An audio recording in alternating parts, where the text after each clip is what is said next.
কাহিনীর শুরুতে লেবন নামের এক ব্যক্তিকে দেখানো হয় যে তার খারাপ জীবন থেকে বেরিয়ে ভালো জীবনে যেতে চায়, কিন্তু এবার তার মালিকের মেয়েকে বাঁচাতে আবার পুরনো রূপে ফিরে যায়। তো চলুন আর দেরি না করে শুরু করা যাক। লেবন যে দুনিয়ায় ছিল সে পরে নিজেকে পরিবর্তনের জন্য বিল্ডিংয়ে ফোরম্যানের কাজে যুক্ত হয়। পরে ওই কোম্পানির মালিক জোয়ের পরিবারের সাথে ভালো একটা সম্পর্ক গড়ে ওঠে। ওদিকে জোয়ের মেয়ে জেনিকে দেখি সে এমবিবিএ পাশ করেছে। এখন সে তার বন্ধুদের সাথে বিশ্ববিদ্যালয়ে পড়তে চায়। জো প্রথমে রাজি না হলেও পরে সে রাজি হয়ে যায়। কিন্তু একদিন লেবন দেখে তার কর্মসংস্থানে একটি কালো গাড়ি আসছে। লেবন বুঝতে পারে এখানে ঝামেলা হতে পারে, এই জন্য সে একটি বালতি নিয়ে এগিয়ে যেতে থাকে। আর সামনে যেতেই বালতি থেকে কাঁটা তাদের গায়ে ছুঁড়ে মারে। পরক্ষণেই লেবন দেখে সেখানে আরো মাফিয়া আসছে। তখন লেবন তাদের মারতে থাকে। এক সময় লেবন তার বন্দুক বের করে তাদের একজনের পিছনে ধরে। তারা বুঝে যায় লেবন সাধারণ কোনো ব্যক্তি নয়। অন্যদিকে লেবন তার মেয়েকে দেখার জন্য গাড়ি নিয়ে রওনা দেয়। লেবন তার মেয়েকে দেখে ডাক দেয়। তার মেয়ে এসে তাকে জড়িয়ে ধরে। তখন সেখানে লেবনের শ্বশুর চলে আসে। সেই সাথে লেবনকে অনেক কথা শোনাতে থাকে, কারণ লেবনের স্ত্রী মারা যাওয়ায় লেবনকেই দায়ী করে তার শ্বশুর। লেবন চুপচাপ তার কথা মেনে নেয়। পরে সেখান থেকে লেবন ও তার মেয়ে একটি হোটেলে খেতে যায়। তখন তার মেয়েকে একটি গিফট দেয়। গিফট খোলার পর দেখে তার মায়ের ছবি। এখানে লেবনের শ্বশুর তার স্ত্রীর সব ছবি নষ্ট করে ফেলেছে। ভাগ্যক্রমে লেবন একটি ছবি তার মেয়ের জন্য রেখেছিল। অন্য দৃশ্যে দেখি লেবন তার উকিলের সাথে কথা বলছিল।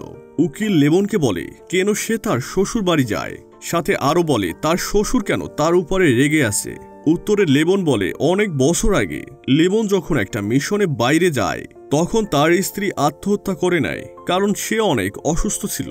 এই জন্য তার শ্বশুর তার নামে কেস ফাইল করছে। এটা বলার পর লেবন 2টা টাকার বান্ডিল উকিলকে দেয় আর বলে বিষয়টা সামলে নিতে। অন্যদিকে একটি ক্লাবে জেনি নাচতে থাকে। তখনই কিছু ছেলে তার ছবি তুলতে থাকে। একটা সময় জেনি বেশি নেশা করার ফলে সে ফ্রেশ হতে টয়লেটে আসে। ঠিক তখনই সেই ছেলেগুলোর মধ্যে একজন জেনিকে বেহুশ করে গাড়িতে করে চলে যায়। পরের দিন লেবন যখন কাজে আসছিল সে তখন দেখে সেখানে পুলিশ আসছে। এটা দেখে লেবন তার মালিকের কাছে যায়। তার মালিক খুবই চিন্তিত ছিল। জো তাকে বলে জেনি সোমবার রাতে পার্টিতে যে এখনো বাসায় ফেরেনি। এখানে জো জানতো যে লেবন অনেক শক্তিশালী ও বুদ্ধিমান, একমাত্র সেই তাকে সাহায্য করতে পারবে। এটা ভেবে জো তাকে সব খুলে বলে। জো লেবনকে টাকাও দিতে চাইছিল, কিন্তু লেবন সেটা নেয় না, কারণ জেনিকে তার মেয়ের মতোই দেখত। কাজের পরে লেবন তার পুরনো বন্ধু গানির কাছে যায়। গানি লেবনের কাজ ছিল অনেক ঠান্ডা মাথার। লেবন তাকে জেনির কথা সব খুলে বলে। এটা শোনার পর গানির খুব খারাপ লাগে। গানি তখন লেবনকে বলে এই কাজ তাদের সাহসের সাথে করতে হবে, পিছিয়ে আসলে চলবে না। এরপর লেবন জোয়ের বাসায় যায়, আর জোয়ের স্ত্রী বলে সে তাকে একটি গাড়ি করে ক্লাবের সামনে ছেড়ে আসে। লেবন জোকে বলে সে তার মেয়েকে জীবিত ফিরিয়ে আনবে ঠিকই। অন্যদিকে লেবন সেই ক্লাবে যায় যেখান থেকে জেনি নিখোঁজ হয়েছিল। ক্লাবের মালিক সেখানে অবৈধ ব্যবসাও করত। লেবন একটু পর ক্লাবের পিছনে গিয়ে দেখে সিসি ক্যামেরাও তারা নষ্ট করে দিয়েছে। তার একটু সামনে যেতেই লেবন জেনির কানের একটা দুল পায়। ওদিকে ক্লাবের মালিক দোকান বন্ধ করে দিয়ে গাড়ি নিয়ে বাড়ি চলে যেতে থাকে। লেবন তখন তার গাড়ির পিছু নিয়ে তার বাড়ি পৌঁছায়। অতঃপর তার বাড়ির তালা ভেঙে বন্দুক নিয়ে তার রুমে ঢুকে। ক্লাবের মালিকের নাম ছিল জনি। জনি তখন নেশার ভান করে মিথ্যা বলতে থাকে। সেই সাথে তাকে চলে যেতে বলে। এতে লেবন রেগে জনকে ট্যাবের পানিতে চুবিয়ে রাখে। তারপরও জন কিছু বলতে চায় না। তখনই বাইরে জনের 2জন বন্ধু আসে। তারা লেবনকে গুলি করতে যেয়ে জনকে মেরে ফেলে। তখন লেবন ওই 2জনকে গুলি করে মেরে দেয়। পরে একজনের গায়ের জামা খুলে ট্যাটু দেখতে পায়। লেবন বুঝে যায় যে তারা রাশিয়ান। এরপর লেবন সুযোগ বুঝে কিছু টাকা সাথে নিয়ে যায়। পরের দিন একটি গাড়িতে 3জন লোক আসে আর তারা জোয়ের রুমে যায়। সেই 3জনও রাশিয়ান ছিল। ভেতরে যেয়ে তারা মরদেহগুলো চেক করে বলে তাদেরকে অপরিচিত একজন ব্যক্তি মেরেছে। সেখান থেকে একজন বলে তাদের যে বন্দুক দিয়ে মারা হয়েছে, কিন্তু সেখানে কোনো বন্দুক নেই, সাথে সেখানে রাখা টাকাও নেই। এইসব কিছু লেবন গাড়িতে বসে দেখছিল। পরে সেই 3জন গাড়িতে করে চলে যেতে থাকে। সেই সাথে লেবনও তাদের গাড়ির পিছু নিতে থাকে। তারা 3জন একটি বাড়ির ভিতরে যেতে থাকে। ওদিকে লেবন একটি জঙ্গলের ভিতরে লুকিয়ে ক্যামেরায় সব দেখতে থাকে। ভিতরে ডিমি এক মহিলাকে চড় মারছে। মহিলাটি রেগে গাড়ি নিয়ে চলে যায়। তখনই লেবন সেই ঘরে ঢুকতে থাকে। পরে সেখানে থাকা একটি গরম কফি ডিমের মুখে মারে, সাথে ডিমিকে একটি ঘুষি মেরে দেয়। পরক্ষণে ডিমিকে একটি চেয়ারে বসিয়ে একটি পুলের কাছে নিয়ে যায়। লেবন তাকে বলে সেই মেয়েটি কোথায়। ডিমি তখন বলে সে জানে না। এটা শুনে লেবন তাকে একটা থাপ্পড় দেয়। এর সাথে তার মুখে থাকা সেই টাকা ছুঁড়ে মেরে বলে এগুলো তারই টাকা। এরপর লেবন মোবাইলে জেনির ছবি দেখায় আর বলে মেয়েটি কোথায়। ডিমি তাকে বলে সে এসব বিষয় কিছুই জানে না। লেবন তখন দড়ি কেটে দেয়, ফলে ডিমি পানিতে ডুবে যায় এবং মারাও যায়। পরের দিন সেখানে কলি সিং নামের এক ব্যক্তি আসে। সেও ছিল একজন রাশিয়ান। সে জেনে গেছে তার লোক মারা গেছে। কলি সিং তাদের বলে এই ব্যক্তিকে যে কোনোভাবে খুঁজে বের করতে। অন্যদিকে জেনিকে একটি রুমে আটকে রাখা হয়। সেখানে একজন তাকে খাবার দিতে আসে। জেনি তাকে বলে তারা ভুল করেছে। এটা শুনে ওই ব্যক্তি জেনির মাথায় বন্দুক ধরে। এদিকে লেবন তার পুরনো পুলিশ অফিসার বন্ধুকে ফোন করে। লেবন তার কাছে কলি সিং এর ব্যাপারে জানতে চায়। তার বন্ধু বলে কলি সিং একজন রাশিয়ান মাফিয়া। সে নারী পাচার সহ মাদক বিক্রির সাথে জড়িত রয়েছে। এরপর লেবন একটি বারে চলে যায়। সেখানে একটি মহিলা তার উপর নজর রাখছিল ক্যামেরার মাধ্যমে। মহিলার সন্দেহ হয় লেবনের উপর। এই জন্য সেই মহিলা ওইপার নামের একজনকে লেবনের কাছে পাঠায় আর পরে তাকে বার মালিকের কাছে নিয়ে যায়। বারের মালিক বলে তার এখানে আসার কারণ কি, সে বন্দুক নিয়ে এখানে কেন এসেছে। লেবন বলে সে এমনি এসেছে। বারের মালিক তার বন্দুক টেবিলে রাখতে বলে। লেবন সেটা বের করতে চায় না। তখন পাশে থাকা গুন্ডারা লেবনকে ঘিরে ধরে। লেবন ভয় না পেয়ে তাদের খুব মারতে থাকে। একজনকে মারতে যাবে তখনই বারের মালিক তাকে থামিয়ে দেয়। সেই সাথে বলে সে কি চায়, এখানে সে কি জন্য এসেছে। লেবন বলে তাদের কাছ থেকে সে এখানে ড্রাগস কিনতে এসেছে।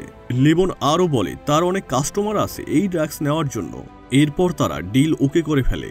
লেবন সেখান থেকে গাড়ি নিয়ে বেরিয়ে যেতে থাকে। তখন সেই ড্রাগস পানিতে ফেলে দেয়, কারণ লেবনের প্ল্যান ছিল অন্য কিছু। এদিকে গাড়িতে করে ওই পারও লিনা নামের সেই মহিলাটি আসে। সাথে জেনিকেও একটি ব্যাগে করে নিয়ে আসে সাইমনের কাছে। সাইমন ব্যাগ খুলতেই জেনি তার মুখে আঘাত করে বসে। সাইমন তখন ওই পারও লিনাকে বলে এই মেয়ে তো খুবই রাগী। অপরদিকে বারের মালিক লেবনকে ফোন করে বলে সে তার মালিকের সাথে দেখা করতে চায়। লেবন তার কথায় রাজি হয়ে যায়। লেবনও এটাই চাইতো। এর ফলে সে ড্রাগস মাফিয়াকে ধরতে পারবে। পরের দিন লেবন একটি হোটেলে যায় ড্রাগ মাফিয়াদের সাথে দেখা করতে। তখন সেখানে একজন লম্বা চুলওয়ালা লোকের সাথে পরিচিত হয়। সেই ব্যক্তি তাকে ডিমির ভাই বলে পরিচয় দেয়। লেবন তার কার্ড বের করে দেখায় আর বলে সে তার সাথে ড্রাগের ব্যবসা করতে চায়। লম্বা চুলওয়ালা ব্যক্তি লেবনের কথায় রাজি হয়ে যায়। সেই ব্যক্তি লেবনকে অনেক ভুল ড্রাগ দেয়। লেবন সেগুলো নিয়ে টয়লেটে গিয়ে ফেলে দেয়। পরক্ষণে লেবন জেনির বাড়ির ছবিগুলো দেখতে থাকে। এক ব্যক্তির নজর জেনির উপরে ছিল। লেবন তখন বুঝতে পারে ওই ব্যক্তি জেনিকে অপহরণ করেছে। লেবন ওই ব্যক্তির লোকেশন বের করে পরে সেই জায়গায় যায়, কিন্তু সেখানে থাকা লোকেরা বুঝে যায় লেবন তাদের উপর নজর রাখছে। তখনই লেবন একটি গাড়ি নিয়ে পালাতে থাকে। তার পিছে সেই গুন্ডাগুলো যেতে থাকে। তারা জেনে যায় ডিমিকে লেবনই মেরেছে। এরপর তারা লেবনের উপর গুলি করতে থাকে।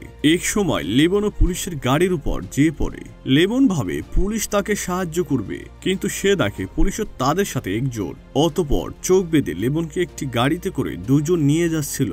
যখন তার চোখ খুলে সে বুঝতে পারে তাদের সাথে গেলে তার জীবন সংশয় হতে পারে। এই জন্য লেবন তাদের মারতে থাকে। এক সময় তাদের বন্দুক নিয়ে দুজনকে মেরে দেয়। এর সাথে লেবন বাইরে চলে আসে আর সেই গাড়িটি পানিতে ডুবে যায়। এদিকে কলি সিং জেনে যায় লেবনই তার লোকদের মেরে ফেলেছে। এই জন্য সে তার লোকদের বলে তাকে খুঁজে বের করতে। এদিকে লিনা ও ওয়েপার সেই লম্বা চুলের ব্যক্তির কাছে যায়। এখানে বোঝা যায় এই দুজন মেয়ে উঠিয়ে আনার কাজ করত আর সেগুলোকে এদের কাছে বিক্রি করত। লম্বা চুলের ব্যক্তিটি ওয়েপারকে বলে আরো মেয়ে তার লাগবে। এইবার কলি সিং এর ব্যক্তিটি লম্বা চুলওয়ালার সাথে দেখা করে। এ থেকে আমরা জানতে পারি তারা একই পরিবারের। কলি সিং এর এক লোক লোবেনের একটা ছবি দেখায় আর বলে এই লোকটি তোমার বাবাকে মেরেছে আর এখন তোমাকেও মারবে। এই ছবি দেখে সে বলে তাকে সে চিনে। কলি সিং তাকে এবার বলে তার থেকে দূরে থাকতে। এটা শুনে ওই লোক ভয় পেয়ে যায়।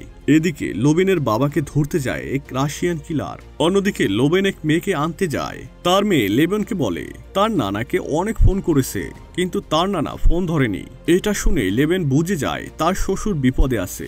লেবন তার গাড়ি ঘুরিয়ে নিয়ে বাড়ির দিকে যায়। লেবন মেয়েকে গাড়িতে রেখে বাড়ির ভিতরে যেতে থাকে। সে দেখে বাড়িতে আগুন লেগেছে। লেবন তাড়াতাড়ি ঘরের ভিতরে ঢুকে পড়ে, সাথে তার বাবাকে নিয়ে বাইরে চলে আসে। তার শ্বশুর বলে তারা এসেছিল তোমাকে খুঁজতে। লেবন তখন বুঝে যায় তারা এখানে নিরাপদ নয়, এই জন্য তাদের গাড়ি করে এক বন্ধুর কাছে নিয়ে যায়। সে থাকতো জঙ্গলের ভিতরে নির্জন স্থানে। পরে তার বন্ধু বলে জেনিকে পেয়েছি কিনা। লেবন বলে দ্রুতই পেয়ে যাব। লেবন তাকে বলে আমার মেয়েকে তুমি দেখো। এরপর তার বন্ধু লেবনকে একটা বন্দুক দেয়। লেবন তার মেয়েকে বিদায় জানায়। এদিকে লিনা ও ওয়েফার জেনিকে গাড়িতে করে নিয়ে যাচ্ছিল। জেনি গাড়ির ভেতরে তাদের আক্রমণ করে পালিয়ে যায় জঙ্গলের ভিতর। তারা দুজনও তার পিছু নেয় এবং তারা জেনিকে খুঁজে পায় না, কারণ জেনি রাস্তায় পৌঁছে যায়। পরে পুলিশের গাড়ি সামনে পড়ে, কিন্তু ওই পুলিশ তাকে ধরে ওয়েফার ও লিনাদের কাছে নিয়ে যায়। তখন সাইমন ওয়েফারের কাছে ফোন করে বলে ওই মেয়েটিকে তার লাগবেই। ওয়েফার জানায় মেয়েটি তার কাছেই আছে। অপরদিকে সেই লম্বা চুলের ব্যক্তিকে দেখানো হয় যে নেশা করছিল। লেবনও সেখানে চলে যায়, সাথে সেখানে থাকা মাফিয়াদের মারতে থাকে। পরে সেই লম্বা চুলের লোকের কাছে যে জেনির ছবি দেখায়। লেবন বলে এই মেয়ে কার কাছে আছে। সে বলে ওয়েফারের কাছে আছে। সে সব বলে দেয় লেবনকে। লেবন তাকে গাড়িতে তুলে নিয়ে এক জঙ্গলের কাছে যায়। এরপর তাকে বলে মেয়ে উঠানোর কাজ কে করে। সে বলে ওয়েফার ও বারের মালিক। লম্বা চুলের ব্যক্তি বলে একটি মেয়ের জন্য তুমি সবাইকে মারছো কেন। লেবন তাকে কিছুই না বলে মেরে দেয়। লেবন আস্তে আস্তে সেই জায়গায় যেতে থাকে। বারের মালিক ততক্ষণে জেনে যায় যে লেবন তাদের ধোঁকা দিয়েছে। আরো বলে সে তো আমাদের লোকদেরই মারছে। বারের মালিক তার লোকদের বলে প্রস্তুতি নিতে। লেবন সেখানে থাকা লোকদের মেরে মেরে ভিতরে ঢুকতে থাকে। জেনিও সেখানে ছিল। ওয়েফার ও লিনা জেনিকে বেঁধে রাখে। সাইমন জেনিকে বলে তুমি তো অনেক ভয়ঙ্কর, এখন মেরে দেখাও। তখনই লেবন একটি বম ফেলে, যার ফলে ভেতরে সবাই ভয় পেয়ে যায়। সেই সাথে লেবন তাদের গুলি করতে থাকে।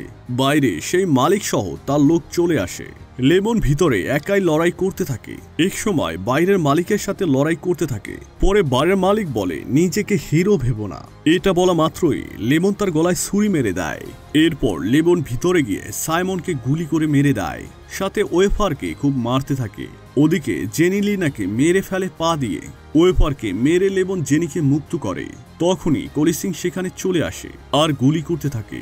লেবন তখন ক্যামেরার মাধ্যমে তার একজনকে গুলি মেরে দেয় আর পরের জনকে বম মেরে উড়িয়ে দেয়। অবশেষে লেবন জেনিকে নিয়ে বাইরে করে চলে আসে। এদিকে তখনও কলি সিং বেঁচে যায় আর কাকে যেন ফোন করে বলে লেবন সেখান থেকে চলে গেছে। এটা শুনে ওই ব্যক্তি বলে লেবনের থেকে দূরে থাকতে, কিন্তু কলি সিং তার ভাইদের মৃত্যুর প্রতিশোধ নিতে চায়। ওদিকে লেবন জেনিকে তার পরিবারের কাছে ফিরিয়ে দেয়। জেনিকে পেয়ে তার মা খুব খুশি হয়। জেনির বাবা লেবনের কাছে কৃতজ্ঞতা প্রকাশ করে। পরে লেবন তার মেয়ের কাছে যেতে তার মেয়ে তাকে জড়িয়ে ধরে। পরে লেবন তার বন্ধুদের নিয়ে হাসি মুখে খাবার খেতে থাকে। এরই সাথে মুভিটি সমাপ্ত হয়। তো বন্ধুরা, মুভিটি আপনার কাছে কেমন লাগলো? যদি ভালো লেগে থাকে তাহলে কমেন্ট করে জানাবেন।